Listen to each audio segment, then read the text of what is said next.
3 people have been killed in southern France after a gunman hijacked a car before taking hostages at a supermarket. The attacker had pledged allegiance to Islamic State and was eventually shot dead by special forces officers. Our correspondent in France, Charlotte Dubensky, can tell us more now. Charlotte, a lot more details have been confirmed in the past couple of hours. Can you bring us up to speed, please? Yes, that's right. We know that the hostage taker has been killed or neutralised by the police who were monitoring that situation in the town of Trèbes in the south of France, where we understand 2 people were killed, or we know, in fact, they've been confirmed as 2 people were killed inside that supermarket and a number of others were injured. We've also been hearing from the Interior Minister, Gérard Collomb, who took control of this operation some hours ago. This is what he had to say. This morning he attacked the driver of a car, who he gravely wounded. Another was also wounded. He then left, came across police officers, who he also wounded. He then arrived in Trèbes, stormed the supermarket, shot and killed 2 people. At this point, the police intervened and were able to help some hostages leave. Lieutenant Colonel, who was with his officers, offered to take the place of a hostage, so he stayed with him. The terrorist fired shots, the officers intervened and killed the terrorist.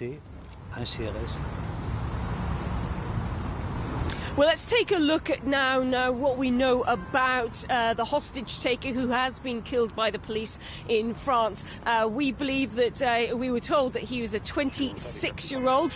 His name is Redouane Lactim, and he was known to the police for petty theft and also for some drug use. And now we understand he was under police surveillance, but there were no signs, according to the Interior Minister, of radicalisation. And in fact, they've said that the action that he took today was deemed to be very unexpected. We know that President Macron has been attending a meeting in Brussels, an EU meeting today. He said he'll return to France to coordinate the response to this attack, which has been deemed a terror attack. And I want to tell you a little bit more about what's been emerging from inside that hostage situation in the town of Trèbes, emerging that when the gunfire was first heard, some of the supermarket workers actually tried to get some of those who were inside the supermarket out to safety. We understand a number were taken and able to shelter nearby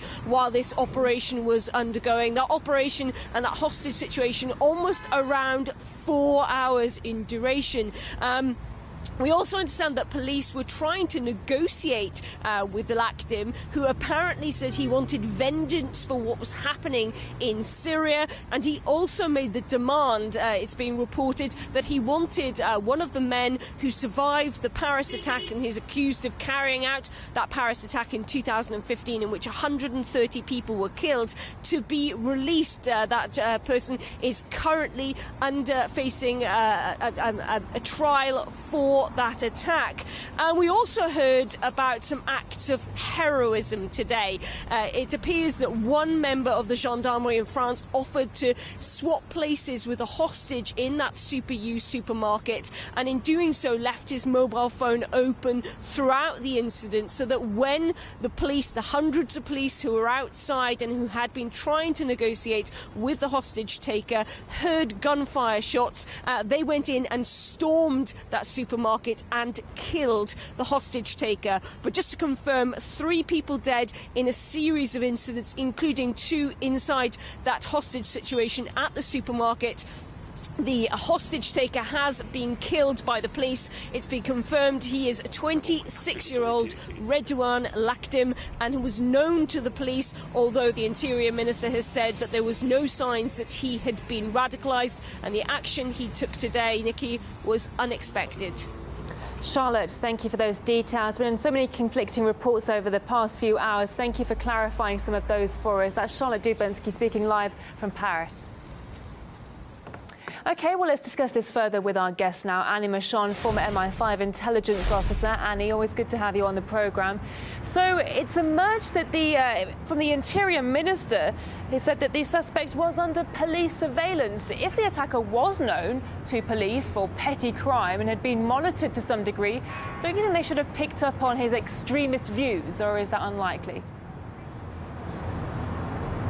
I would have thought it should be likely. It's part of a pattern that we're seeing emerging across Europe over the last few years of people carrying out these low-tech type of attacks with high victim rates, who are, of course, on the radar of at least the police, if not indeed of the intelligence agencies. But for some reason, they're not being watched carefully enough, they're not being monitored carefully enough, they're not being followed around, and they're allowed to get more radicalised and carry out these appalling deeds. So this seems to be one of the latest in a series. I mean, most recently in the UK, we had the trial of the young man, Iraqi asylum seeker, who planted a bomb on the London Underground at Parsons Green Tube, which failed to detonate fully but still injured a number of people. And it turned out that he was known to have been radicalised. He was known to have gone to ISIS training camps, and yet was still allowed into the UK and still allowed to carry out this attack. So how do they stop these sort of attacks? And I think this goes back to the old point I keep making, which is the intelligence agencies have an over-reliance on electronic snooping, electronic surveillance, and they neglect to a certain extent the real importance of preemptive human intelligence, where you send agents into these communities to find out what people are thinking, what they're planning, what they might be about to do. And that's what is lacking at the moment. When something like this happens, it understandably rattles people's sense of security. What will the repercussions of the attack be, do you think? Well, it's hard to see what more France can do. I mean, they had a state of emergency declared after the Bataclan attacks, of which Abdel Salam was one of the key members.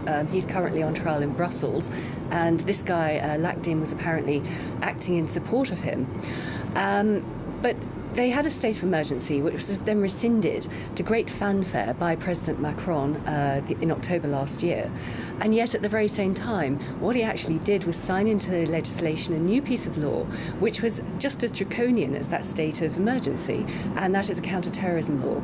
So all the powers are still there in France. They've just changed the name, they've changed the terminology, and yet all those powers are still preventing the security agencies and the police from protecting their French citizens. So I fail to see how much more they can do. I mean, civil liberties campaigners in France have been aghast at the new sweeping powers put in place with this counter-terrorism law.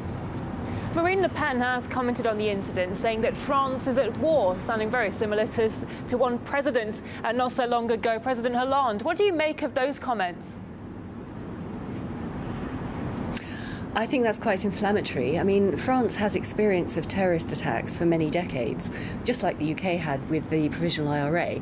The French had problems with Algerian terrorists during the separatist war and afterwards in the 1990s.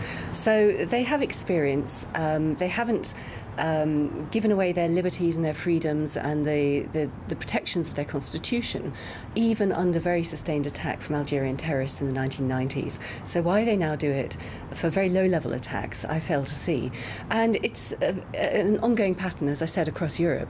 These low-level, displaced, dispossessed Arab youth across Europe, often involved in low-level crime and on the fringes of such gangs, do become radicalised. And I think that the question is how to identify those who might be susceptible to such radicalisation is what our communities and our societies need to look at in order to work out how to try and counter it, rather than cracking down on all our civil liberties, all our human rights, in the name of fighting terrorism. Annie Machon, former MI5 intelligence officer, thank you for sharing your thoughts with us.